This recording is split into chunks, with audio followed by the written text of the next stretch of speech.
Salam kerahiman. Hari ini 2 Desember. Kita akan baca dari nomor 32, 33, dan 79. Kita mulai ya. Dalam nama Bapa dan Putra dan Roh Kudus. Amin. 32. Pada waktu yang lain aku mendengar kata-kata ini.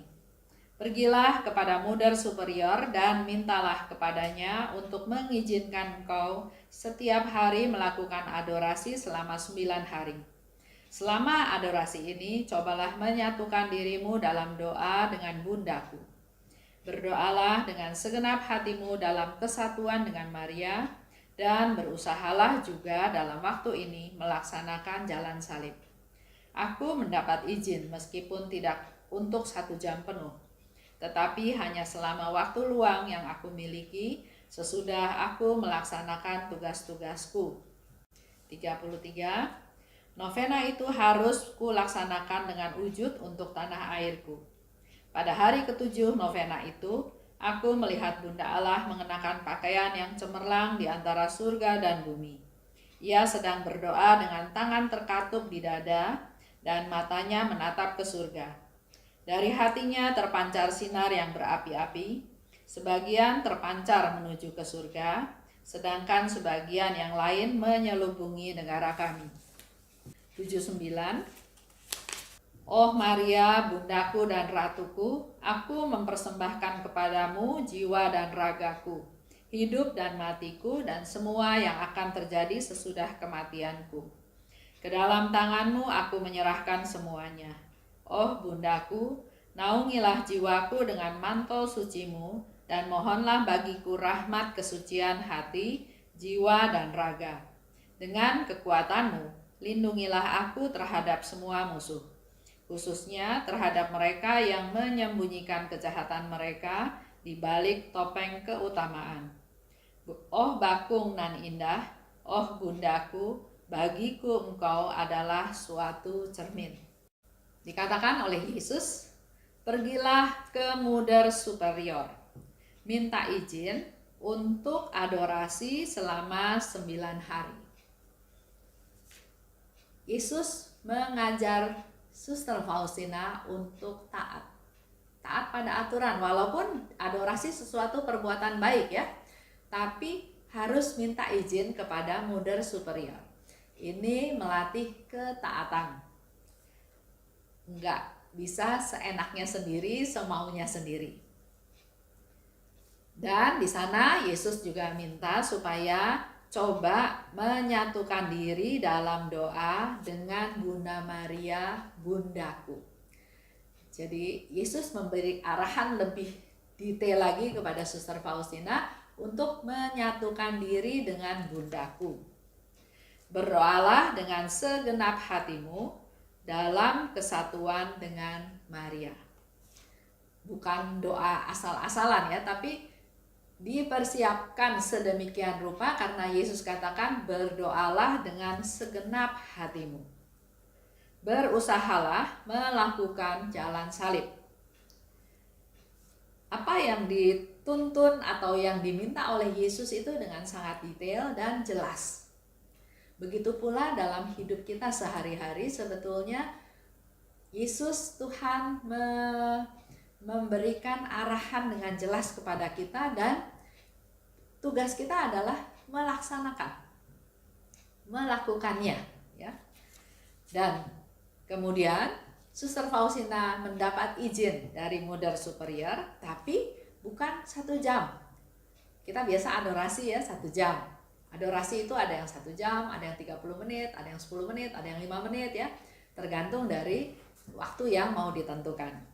Aku mendapat izin, tapi izin adorasi tersebut selama aku ada waktu luang setelah tugas-tugasku selesai.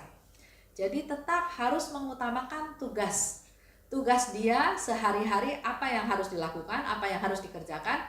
Setelah tugas ini selesai, baru kalau masih ada waktu sisa, dia melakukan adorasi. Jadi jangan dibalik, jangan Tuhan, karena tugas saya banyak, maka saya nggak bisa lakukan adorasi. Tapi yang dilakukan oleh Suster Faustina tetap targetnya adalah melakukan adorasi, melaksanakan perintah Tuhan selama 9 hari.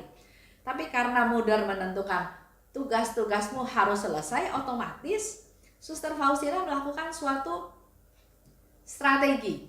Tugas-tugas itu harus diselesaikan lebih cepat, sedemikian rupa supaya dia masih punya waktu untuk melakukan adorasi. Masih punya waktu untuk bisa melaksanakan apa yang Tuhan minta.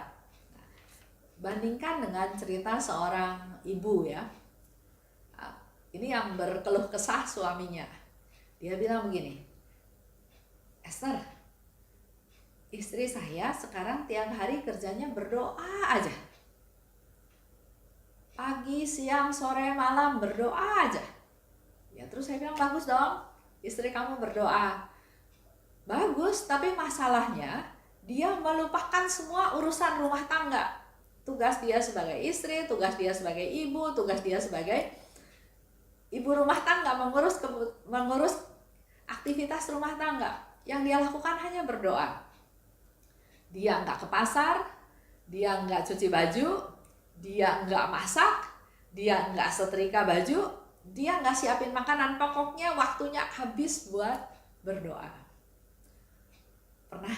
Saya pernah tanya ke istrinya, kenapa kamu berdoa seperti itu? Lakukan tugas-tugasmu, kemudian kamu bisa berdoa. Dia bilang, nggak bisa.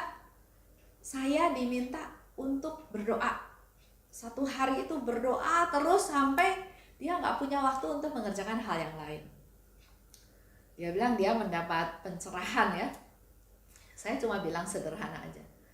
Kalau kamunya biarawati yang 100% waktunya dipersembahkan untuk Tuhan, melayani Tuhan, mungkin kamu bisa ya berdoa seperti itu. Bahkan menurut saya juga nggak bisa, karena suster di biara pun ada tugas-tugas tertentu ya. Ada yang tugasnya bersih-bersih, ada yang tugasnya nyapu, ada yang tugasnya masak, ada yang tugasnya banyak yang ditugaskan ya. Jadi menurut saya nggak mungkin perintah untuk doa dari pagi, siang, malam itu tanpa dia memperdulikan lagi kewajiban dia sebagai ibu rumah tangga. Tapi karena dia bilang dia mendapat pesan harus melakukan itu, jadi dia bilang dia mengutamakan apa yang diminta oleh Tuhan, sehingga dia mengabaikan tugas-tugas dia yang lain. Tapi secara logika saya bilang bahwa Tuhan itu sudah menentukan panggilan hidup kita masing-masing. Ada yang sebagai biarawan, biarawati, ada yang seperti kita, awam biasa, menikah, menjadi istri, menjadi suami, menjadi ayah, menjadi ibu, menjadi anak, menjadi saudara, menjadi teman, menjadi atasan, menjadi bawahan, di mana itu semua ada panggilannya sendiri-sendiri. Kalau kita sebagai istri, ya kita punya juga panggilan sebagai istri. Apa yang harus dilakukan sebagai seorang istri? Apa yang dilakukan sebagai seorang ibu? Apa yang dilakukan sebagai seorang saudara? Jadi ada tugas-tugasnya. Nah, kalau satu hari itu habis untuk doa, menurut saya ada yang nggak benar ya, ada yang nggak pas. Nah, di sini kita bisa belajar bahwa Yesus meminta sesuatu kepada Suster Faustina, tapi tidak bilang harus ini dan melupakan yang lain. Diulang ya, dikatakan minta izin Mudar Superior. Mudar Superior memberi izin, kamu boleh melakukan adorasi kalau tugas-tugasmu sudah selesai. Itu yang diberikan ya. Jadi tugas-tugasnya diselesaikan dengan lebih cepat. Mungkin mengambil waktu istirahat. Kalau orang lain istirahat, barangkali tidurlah dia yang melakukan adorasi. Di sini mau disimpulkan juga bahwa niat baik, perbuatan baik untuk melakukan adorasi, tapi belum tentu langsung mendapat support dari keadaan sekitar ya. Lanjut. Di dalam novena tersebut, wujud untuk tanah airku, Polandia. Dan di hari ke-7, novena itu 9 hari ya. Hari ke-7 dia melihat Bunda Allah mengenakan pakaian cemerlang di antara surga dan bumi. Bunda Maria sedang berdoa dengan tangan terkatup di dada dan mata menatap ke surga. Dari hatinya terpancar sinar yang berapi-api, sebagian terpancar menuju surga, sebagian lagi menyelubungi Polandia, menyelubungi negeri kami. Sekarang kita juga bisa mencontoh Suster Faustina, melakukan novena, berdoa untuk tanah air kita masing-masing ya. Apa yang terjadi dalam di negara kita, banyak hal ya, akhir-akhir ini banyak kejadian. Mari kita sama-sama berdoa supaya ada damai sejahtera di negara kita. Begitu pula dengan waktu itu di tahun awal tahun 1900-an ya, 1930 atau itu terjadi peperangan, terjadi bagaimana Hitler Jerman menguasai negara-negara sekitar. Banyak hal yang dialami di negara Eropa pada waktu itu. Dan di sini Yesus minta kepada Suster Faustina untuk melakukan adorasi. Hal ini pun bisa kita lakukan. Kita lakukan adorasi untuk wujud tertentu. Dan di sini dikatakan wujudnya untuk tanah airku. Mari kita sama-sama berdoa kepada Tuhan, mohon rahmat supaya kita punya relasi yang semakin dekat dengan Bunda Maria. Kita juga mohon Bunda Maria berdoa syafaat untuk kita semua, khususnya untuk tanah air kita, untuk keselamatan rakyat Indonesia, untuk kesehatan kita semua supaya terbebas dari pandemi COVID-19. Dan sebagai doa penutup, saya mau ajak Bapak Ibu berdoa di nomor 79. Kita siapkan teksnya nomor 79. Dalam nama Bapa dan Putra dan Roh Kudus, amin. Oh Maria, Bundaku, Ratuku, aku mempersembahkan kepadamu jiwa dan ragaku, hidup dan matiku, dan semua yang akan terjadi sesudah kematianku. Ke dalam tanganmu aku menyerahkan semuanya. Oh Bundaku, naungilah jiwaku dengan mantel sucimu, dan mohonlah bagiku rahmat kesucian hati, jiwa dan raga.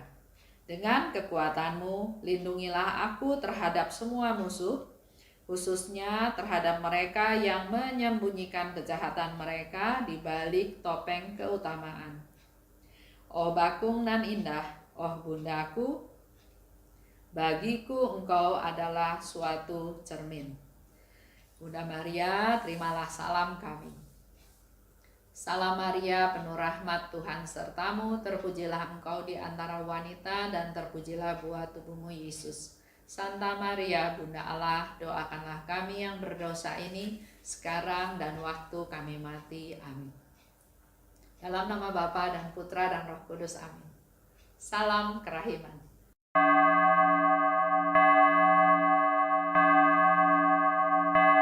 Hatiku dipenuhi sukacita ketika Bunda Maria datang. Dia datang berkunjung kepadaku sambil membopong bayi Yesus. Hatiku dipenuhi sukacita